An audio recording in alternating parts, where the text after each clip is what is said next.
Hello दोस्तों, नमस्कार। स्वागत करता हूं अपने इस चैनल LPMS क्लासेस में। तो दोस्तों, आज हम पढ़ने वाले हैं समाज का अर्थ, परिभाषा और विशेषताएं। तो आज हम इसको पढ़ेंगे। तो पहले देखते हैं दोस्तों कि समाज का अर्थ। मानव एक समाज प्राणी है। मानव क्या है? मानव एक सामाजिक प्राणी है। ठीक है, हम जो जितने भी मानव है, ह्यूमन है, ये क्या है? सामाजिक प्राणी है, क्योंकि हम एक समाज में रहते हैं।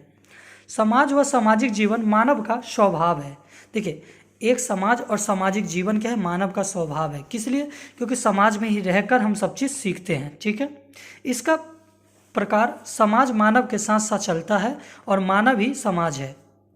मतलब इसका कहने का है कि समाज जो भी कार्य करता है उसका प्रभाव व्यक्तियों पे पड़ता है, और जो व्यक्ति करता है उसका प्रभाव पूरे समाज पे पड़ता है। अतः समाज मनुष्य में निहित है, मानव से ही समाज है। देखिए, समाज क्या है? मनुष्य में निहित है और मानव से ही समाज है, क्योंकि बिना मानव के समाज बन नहीं सकता। क्या कोई जानवर थोड़ी ना समाज बना सकता है? तो मानव से ही समाज बनता है।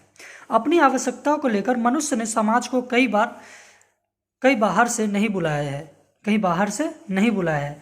इसी तरह से मनुष्य की यदि कोई परिभाषा मनुष्य के रूप में की जाती है तो यह उनके मानव समाज से पृथक नहीं हो सकती। उसके सामाजिक जीवन और उससे उत्पन्न उसकी संस्कृति व्यवस्था से पृथक नहीं हो सकती। जो समाज है, इसकी संस्कृति व्यवस्था उत्पन्न नहीं हुई है, बल्कि ये सब मनुष्य द्वारा बनाया गया है। समाज का अर्थ देखते हैं। समाजशास्त्र में समाज का अर्थ एक विशेष अर्थ में लिया जाता है। समाजशास्त्र में व्यक्तियों के माध्यम पाए जाने वाले सामाजिक संबंधों में व्यवस्थित स्वरूप को समाज कहते हैं। देखिए, क्या होता है दोस्तों कि जितने भी व्यक्ति हैं, ठीक है, वो क्या है? सब मिलजुल कर रहते हैं, तो एक समाज का हम गठन करते हैं। तो समाज में व्यक्तियों के माध्यम पाए जाने वाले सामाजिक संबंध, जो भी व्यक्तियों के अंदर संबंध पाया जा रहा है, उसे व्यवस्थित रूप में हम समाज कहते हैं। समाज शास्त्र में समाज का आशय व्यक्तियों के एवं एक समूह से नहीं, वरन उसके बीच संबंधों की व्यवस्था से है। समाज शास्त्र में समाज को सामाजिक संबंधों के जाल को समाज कहा जाता है। समाजशास्त्र में समाज को क्या गया है? सामाजिक संबंधों का जाल, ठीक है, को समाज कहते हैं। व्यक्ति और व्यक्तियों के बीच पाए जाने वाले अनेक संबंध होते हैं जो एक समाज का निर्माण करते हैं। ठीक है, तो एक समाज का निर्माण करने के लिए एक व्यक्ति से अधिक व्यक्ति जब मिलते हैं तो एक समाज का निर्माण करते हैं। क्लियर? चलिए आगे बढ़ते हैं। समाज में मानव व्यवहार का व संबंधों में नियंत्रण की व्यवस्था होती है। समाज में मानव व्यवहार और संबंधों में नियंत्रण की व्यवस्था होती है, जो समाज में संगठन व उपेक्षित स्थिरता प्रदान करने की दृष्टि से अत्यधिक महत्व रखती है। देखिए, एक समाज में कुछ नियम होते हैं, कुछ टर्म कंडीशन होते हैं जी, ठीक है, जो समाज में अराजकता ना फैले इसके लिए बनाए जाते हैं। ठीक है, और ये मतलब एक संगठन, स्थिर या गवर्नमेंट द्वारा एक नियम बनाए जाते हैं। ठीक है, चलिए आगे देखते हैं। समाज में नियंत्रण के यथा आवश्यक औपचारिक एवं अनौपचारिक साधन होते हैं, जिसके पीछे समाज की शक्ति व असहमति होते हैं। यह नियंत्रित के साथ विभिन्न स्तरों व क्षेत्रों में व्यक्ति एवं समूह तथा समूह के संबंध को नियंत्रित व निर्देश करते हैं। अब देखते हैं समाज की परिभाषा। ग्रिडिक्स के अनुसार समाज स्वयं संघ है। वह एक संगठन और व्यवहारों का योग है जिसमें सहयोग देने वाले एक दूसरे से संबंधित होते हैं।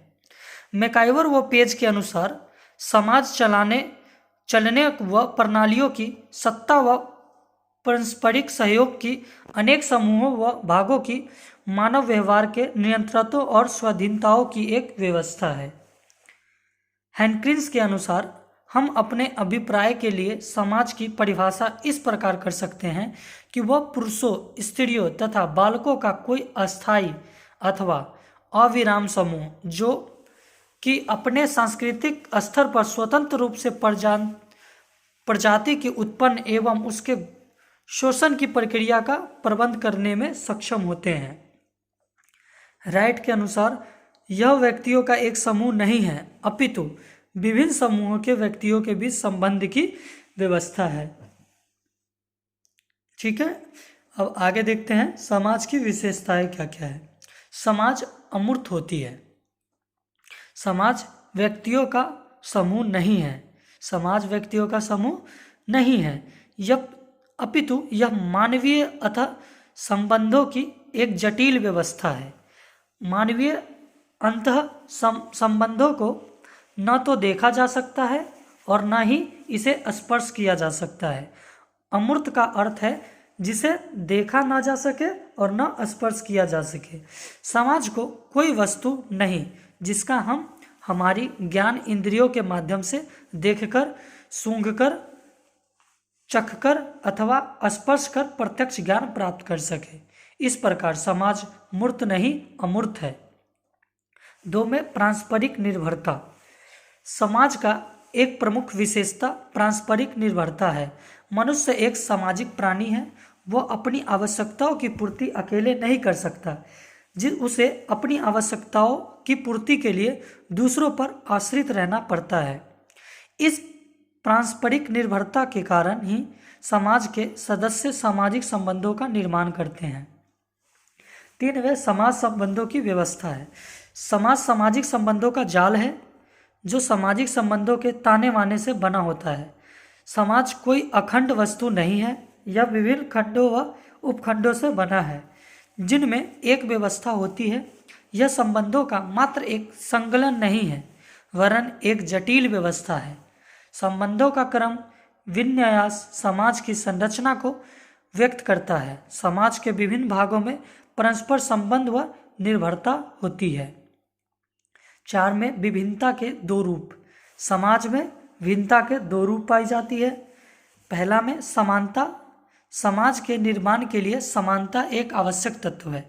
सामाजिक संबंधों का निर्माण उसी दशा में होता है जबकि संबंध स्थापित करने वाले व्यक्तियों में आपस में कुछ समानता होती है। दूसरे शब्दों में समाज का अस्तित्व वहीं पर संभव है जहां एक प्रकार के प्राणी हैं, जहां एक प्रकार की शारीरिक रचना है और एक प्रकार के विचार हैं। ब में असमानता। समाज के लिए जिस प्रकार समानता की आवश्यकता होती है उसी प्रकार विभिन्नता के भी।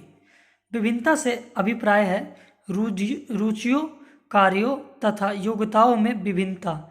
शिशु रक्षा, उदर पूर्ति के संबंध में एक तरह के होते हैं, परंतु इसमें से प्रत्येक व्यक्ति अपने उद्देश्य को पूरा करने के लिए विभिन्न विभिन्न साधनों, विधियों तथा मार्गों को अपनाते हैं। 5 में समाज का एक मनोवैज्ञानिक आधार। सामाजिक संबंधों का मतलब है 2 या अधिक प्राणियों से पारस्परिक अनुभूति का पाया जाना। यहाँ पारस्परिक अनुभूति या मानवशित जागरूकता प्रत्येक प्रकार के संबंधों में पाई जाती है, चाहे संबंध अस्थायी हो या अस्थायी, मैत्री के हो या द्वेष के, सहयोग के हो या संघर्ष के। यह मानसिक जागरूकता चेतना से उत्पन्न होती है। यह समूह चारिकता की भावना स्वाभाविक वृत्ति है जो समाज की मनोवैज्ञानिक आधार है और जो समाज की किसी भी विवेचना से अत्यधिक महत्वपूर्ण है। साधारणतः समाज में 2 बहुत कुछ विरोधी वृत्तियों सदैव क्रियाशील रहती है, जिनमें एक सहयोग को विकसित करती है और दूसरा संघर्ष को जन्म देती है। 6 में पारस्परिक जागरूकता। पारस्परिक जागरूकता की समाज का आवश्यक तत्व या विशेषता है। संबंध 2 प्रकार के होते हैं। प्रथम भौतिक संबंध, द्वितीय सामाजिक संबंध। भौतिक संबंध में अपने में जागरूकता नहीं होती, आपस में जागरूकता नहीं होती। उसके विपरीत सामाजिक संबंधों में परस्पर जागरूकता रहती है। 7 में समाज में सहयोग व संघर्ष दोनों पाए जाते हैं। प्रत्येक व्यक्ति के पास सभी कार्यों को करने की क्षमता व सुविधा समान रूप से नहीं होती है, अतः व्यक्ति अपने हितों व आवश्यकताओं की पूर्ति दूसरे के सहयोग से करता है। सहयोग से आशय एक दूसरे को लाभ पहुंचाना नहीं है, बल्कि इसका अर्थ है समान उद्देश्यों की पूर्ति के लिए विभिन्न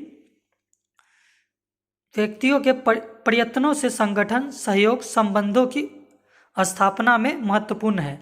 परिवार, राज्य एवं व्यापारिक आर्थिक संगठन आदि सदस्यों को पारस्परिक सहयोग व समझौता से ही बनते हैं। सहयोग ही सामाजिक संगठन को शक्ति प्रदान करता है। सहयोग के अभाव में मानव जीवन, समाज और संस्कृति के अस्तित्व एक विकास की कल्पना करना मुश्किल है। समाज में बाहर से कितने ही सहयोग क्यों न दिखाई हो, किंतु उनमें अंदर से संघर्ष की आवश्यकता रूप से जुटा होता है, चाहे यह कम हो या अधिक, स्पष्ट हो या अस्पष्ट। आरंभ से अब यह सामाजिक विकास के सभी स्तरों पर समाज में सहयोग के साथ संघर्ष भी विद्यमान रहता है। व्यक्ति और व्यक्तियों के सामाजिक, आर्थिक व सांस्कृतिक आधारों को लेकर समाज में अनेक विभिन्नता होती है, जिसके स्वाभाविक रूप में संघर्ष का वातावरण तैयार हो जाता है। 8 में समाज परिवर्तनशील एवं जटिल व्यवस्था है। समाज की एक विशेषता यह भी है कि समाज परिवर्तनशील और जटिल होता है। परिवर्तन प्रकृति का नियम है। समाज की परिवर्तनशील है। मैकाइवर और पेज के अनुसार समाज सदैव परिवर्तित होता रहता है। समाज में अनेक कारकों जैसे आर्थिक, राजनीतिक, धार्मिक, सांस्कृतिक आदि के कारण परिवर्तन होते रहते हैं। 9वां विशेषता क्या है? समाज निरंतर बना रहता है। समाज चूंकि व्यक्तियों का समूह नहीं वरन व्यक्तियों से संबंधों की व्यवस्था है, इसीलिए कोई अथवा कुछ व्यक्ति या पीढ़ी रहें या और रहें, समाज बना रहता है। इसका तात्पर्य यह नहीं है कि समाज कोई ऐसी चीज है जिसका अस्तित्व भी सदस्यों के समाप्त हो जाने के बाद बनी रहेगी। आशय सिर्फ इतना है कि व्यक्तियों मरता आवश्यक है, किंतु समाज में व्यक्तियों की निरंतरता बढ़ती रहती है। 10 में देखते हैं, समाज केवल मनुष्य तक सीमित नहीं। समाज केवल मनुष्य तक सीमित नहीं है। समाज के निर्मायक या घटक तत्व सामाजिक संबंध है। सामाजिक संबंध से संबंध है जहाँ संबंधी व्यक्तियों में पारस्परिक जागरूकता पाई जाती है, अतः जहाँ जागरूकता होती है वहाँ समाज होता है। मनुष्य के आंतरिक पशु पक्षियों में भी जागरूकता होती है, अतः पशुओं में भी समाज होता है। परंतु पशु पक्षियों में जागरूकता का अभाव होने से उनका सामाजिक सीमित होता है। मानव के पास अधिक विकसित मस्तिष्क व उच्च कोटि की जागरूकता होती है, जिससे वह सांस्कृतिक का अधिकार है और अधिक विकसित व जटिल समाज का सदस्य है। समाज मानवीय संबंधों का जाल है, अतः समाज शास्त्र में मानव समाज का ही अध्ययन किया जाता है। तो दोस्तों, आशा करता हूँ हमारे द्वारा यह समाज की अर्थ परिभाषा और विशेषता को आपको समझने में हेल्प मिला होगा। तो दोस्तों, हमारे इस LPMS चैनल को सब्सक्राइब करें। मिलते हैं अगले वीडियो में, तब तक के लिए जय हिंद।